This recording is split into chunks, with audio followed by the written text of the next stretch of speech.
Təqva nədir? Təqva sözü viqaya kökündən olub qorunmaq mənasını bildirir.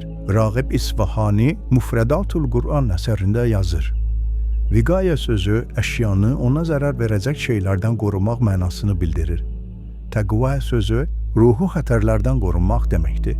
Bu baxımdan bəzi vaxtlar təqvanı xof, qorxu kimi açıqlayırlar. Əslində isə xof təqvanın səbəbidir.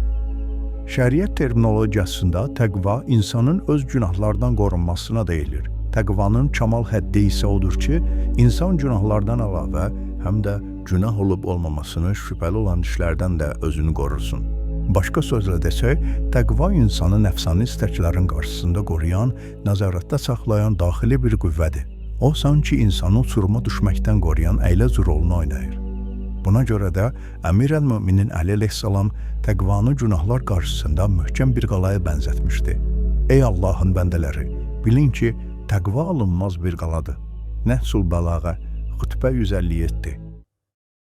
Daha çox insan faydalansın deyə bu videonu bəyən və yadda saxla.